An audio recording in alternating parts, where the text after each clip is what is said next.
Today on X-Play, the drought is over. We got Gears of War and some other games, but mostly Gears of War. Pray for Cliffy B. It's X-Play.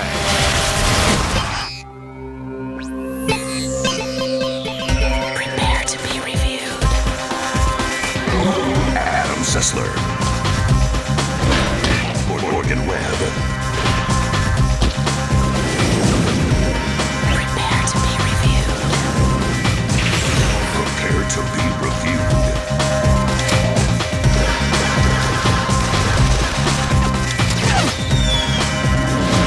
This is X-Play.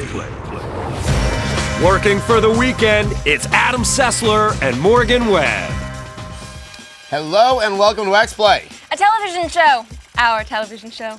And on this very show, we've got a review that everyone's been waiting for. Today, we review Mercury Meltdown. That's not the review everyone's been waiting for. No. It is a thrilling exploration of exactly what happens to 234 degrees Kelvin. We also review GTR 2, a racing game rich with the culture of continental Europe. By which I mean it smokes a lot and smells like feet.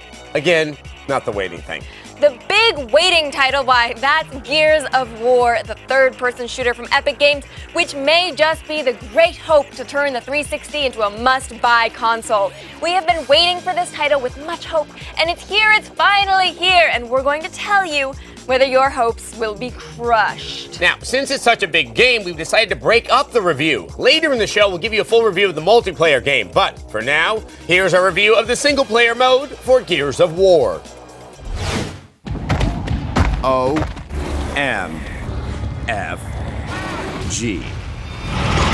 By that we mean, oh man, finally, Gears of War. The game we've been waiting for since before we even had our Xbox 360s. The game that will justify the small fortune you spent on that 60-inch plasma TV. The game that will make you say, Halo what?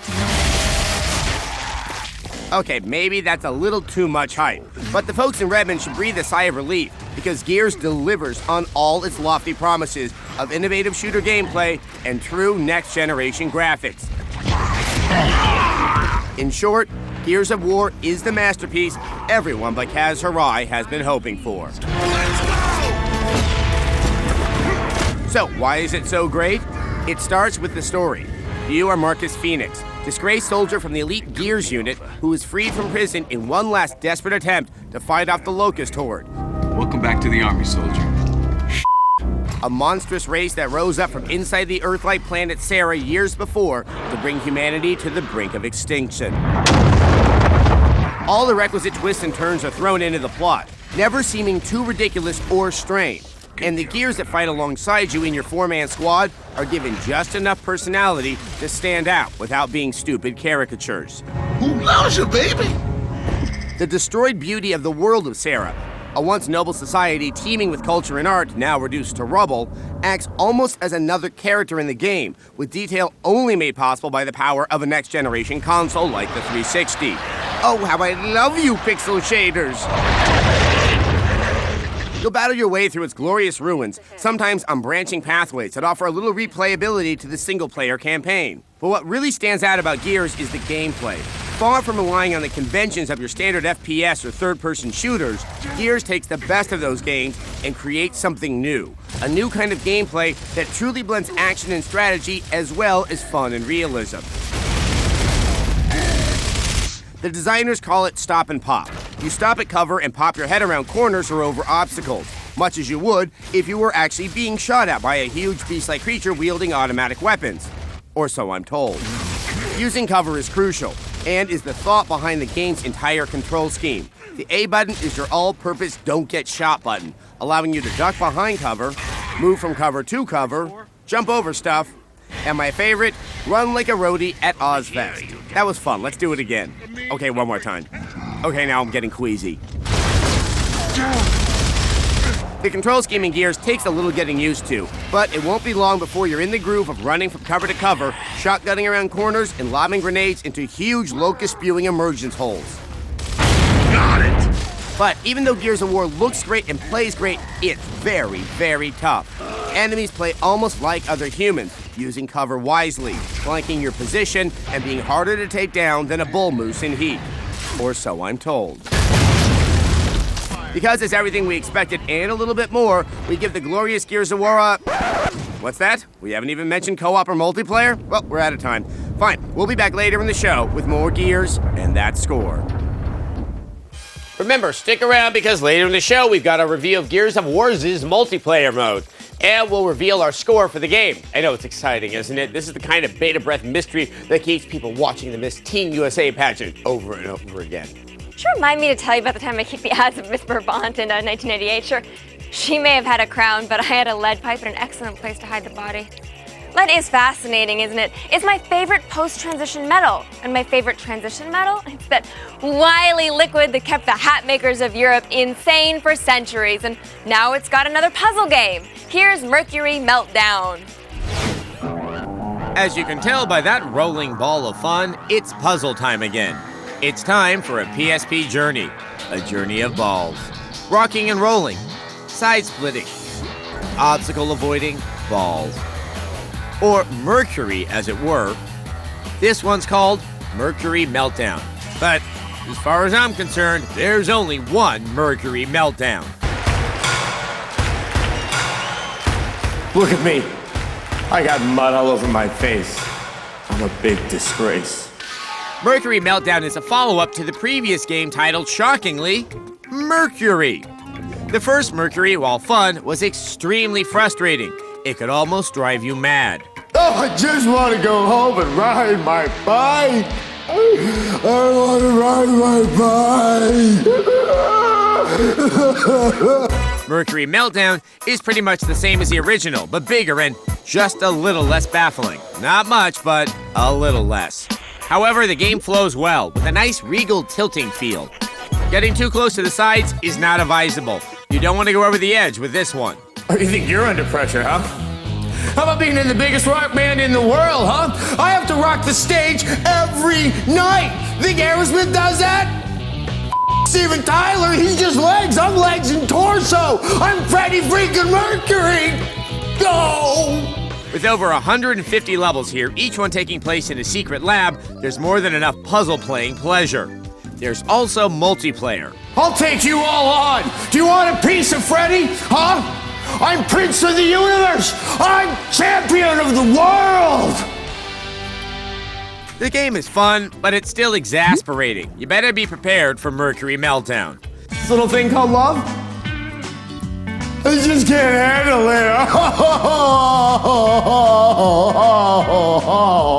Meltdown is a good puzzle game, and it's real fun to look at. So for the visuals and level variety, I give Mercury Meltdown 4 crazy little things called love out of 5. God save the Queen.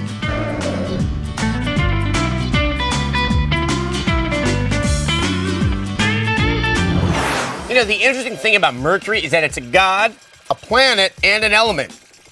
Actually, that's not very interesting. No. But the only other thing that's with a god and a planet is Oprah in 2002. We can only hope they decide to name that new noble gas everyone's been talking about after her. That'd be nice. Did I tell you I was invited to Oprah's Legends Ball? No, why didn't you go? She gave all those ladies this really nice earring. I know. Patti LaBelle and I aren't allowed within 50 feet of each other. I don't like to talk about it. GTR 2 is coming up. And later, more Gears of War on X-Play. It is not just the strength to learn. Attack of the Show, weeknights at 7 and 11, starting March 19th on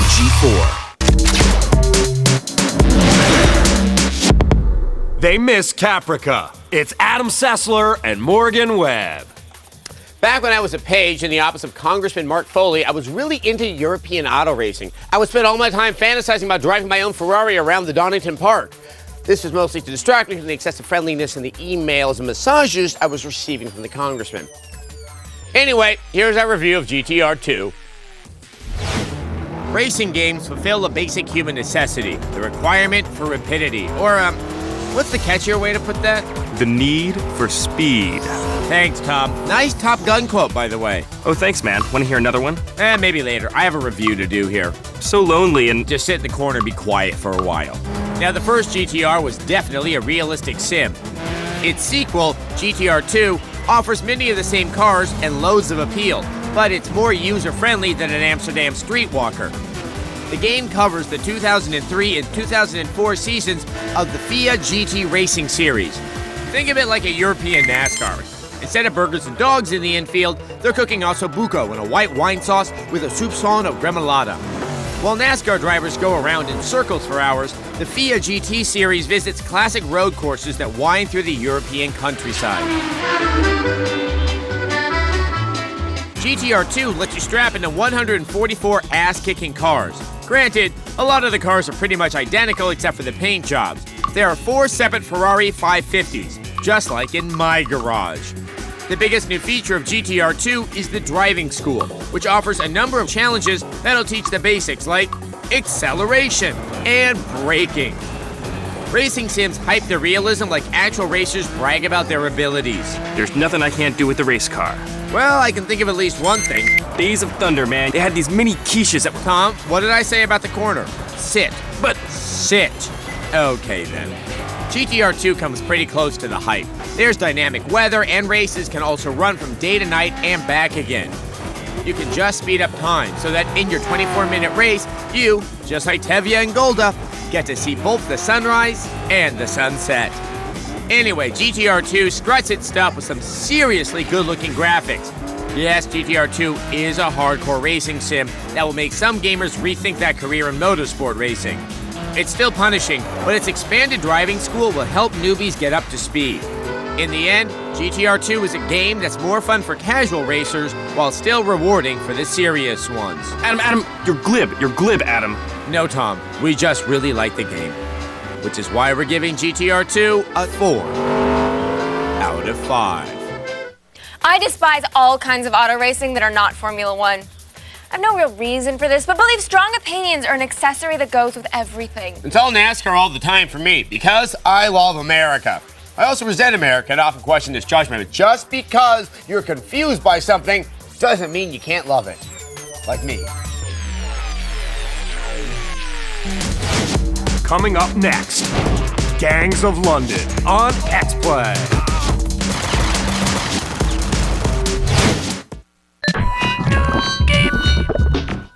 Sign up online and save $50.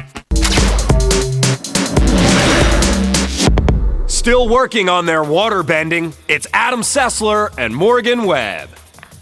Hello, the X-Play spigot is open again, everyone open wide.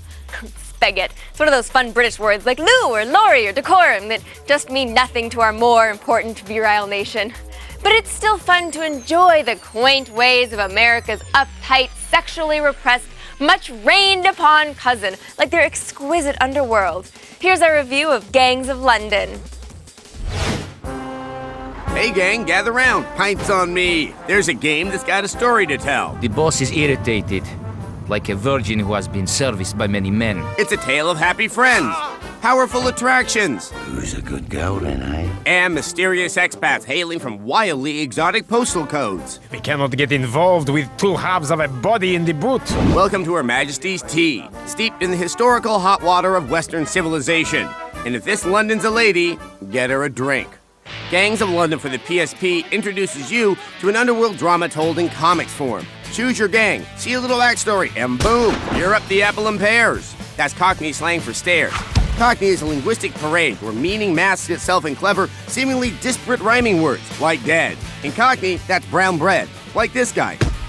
There are a great deal of things to do in the game. Story mode, free roam, and of course, England's official national structure, the pub. Here you will find the stuff lads are made of. Snooker, American 8-ball, and this, whatever it is, the English so love to game. Hello and welcome to Earl's Court for Vehicular Manslaughter. I'm your host, Lavender Standish. I see we have our first play, and yes, that's a big score. The real boot in the orchestra stalls is the graphics. Yes, they're bad. Old Blighty never looked, well, this blighted. Missions get tediously repetitive, and the quality of the graphics only adds to the steaming pile of drear. Targeting, yeah, right. Driving physics, primordial. Weapons, I mean, I've got this tiny tube that's supposed to be a bazooka, and it takes 2 shots to kill anything. There's also a game in here where you have to find a location within a given time. And guess what? You're an ugly American. Oh, England, your pasty complexions and beans on toast perfection always captivates us. Maybe he's got a secret feather fetish. Or the call and pigeon fancies, after all. Who's a good girl then, eh? And if this game didn't suck so completely, our feelings just might be hurt. Save your money, kids. This one's up the Gary Glitter. Yes, that's Cockney slang too. A 2. No! Out of 5. Gangs of New York sucked. It doesn't directly relate to Gangs of London, but I feel strongly enough about it that I'm not going to waste time on a transition. I'm going to officially disagree with you on this one, actually. As actors go who look like 15-year-old girls, Leonardo DiCaprio is one of the grittiest. Also, I'm pro crazy Daniel Day-Lewis. I hated that movie. I only like the parts that involve dead rabbit carcasses.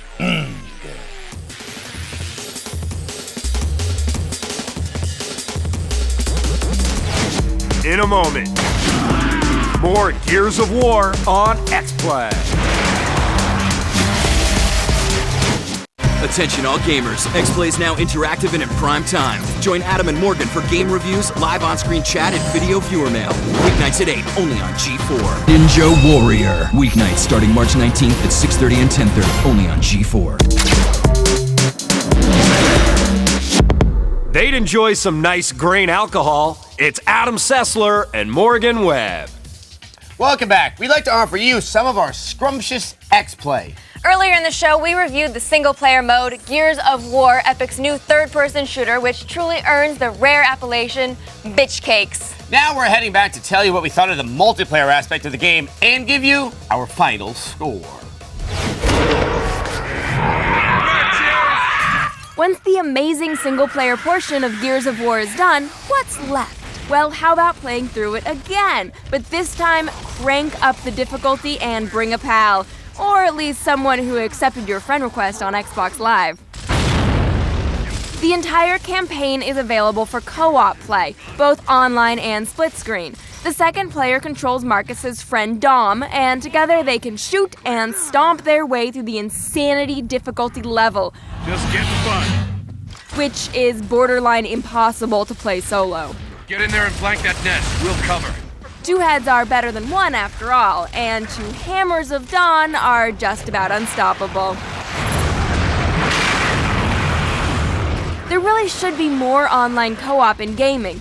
It's probably as close as the internet generation gets to a meaningful bonding experience outside of MySpace. You good? Yeah, but I got a problem. So you're not really good then, are you? If you feel the computer just can't keep up with you anymore, time to take on Versus Mode. 2 teams of 4 go head-to-head in 8 beautifully designed maps. This is the real reason Gears of War won't be leaving your 360's disc tray anytime soon.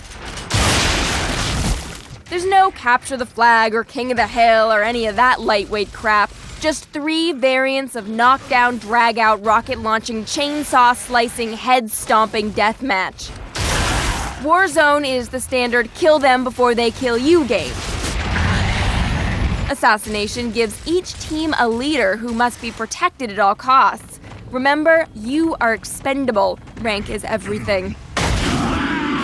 But the variant that kept us playing the most? Execution, in which the only way to kill an opponent is to blow them to pieces. Or to stomp their head into goo while they're down. Ew, how does he keep screaming after his head's been smushed? Multiplayer is just as great as the offline play. It doesn't play like the usual spastic, circle-strafing first-person shooter. It has a feel all its own. It's actually kind of refreshing. Post-apocalyptically refreshing. The total package is one of the best things you'll play all year, and an easy 5 out of 5. Come on, like you didn't see that coming.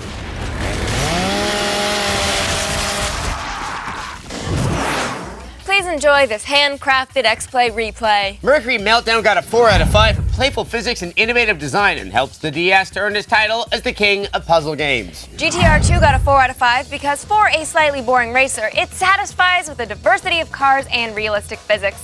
I am tired of complimenting physics. I want to play a game with excellent chemistry. And Gangs of London got a 2 out of 5, even though we both thought The Crates was a really good movie. And Gears of War got a 5 out of 5 because it's the bomb. I could use more adjectives, but we'd have to pay FCC fines. And speaking of adjectives, it's time for viewer mail. Today's mail comes from Aethys. He writes, "Help! My mother stole my PS2 after watching me play such violent games as Grand Theft Auto. She's determined the game will be far better in her hands than in mine, and now has to hook up to her TV so she can play it." Atrocities like these cruel parental seizures of games should really be protected against by the Fourth Amendment. This kind of big government police state action can only occur when they're not reported on by the mainstream liberal press. It's everyone's responsibility to let the world know what's happening. That's why you should swing by g4tv.com/xplay and report on the news yourself in video viewer mail form. And maybe if you're lucky, you'll win a Peabody. If you would like to see more of our fine work, head to g4tv.com/podcast. Or you can search for XPlay on iTunes. It's good. Podcasting is the hip new music and video theft system all the kids at the Sock Hop are having rap sessions about. So you can download all our reviews, like today's Gears of War review, to prove to friends how well educated your opinions are. Yes, plus you'll find our sketches and my sermons about the evils of public dancing all in one beautiful location. So, in conclusion, you should look at us more and carry us around in your pocket. Ladies and gentlemen, that sure was XPlay. It was? Uh-huh. Oh.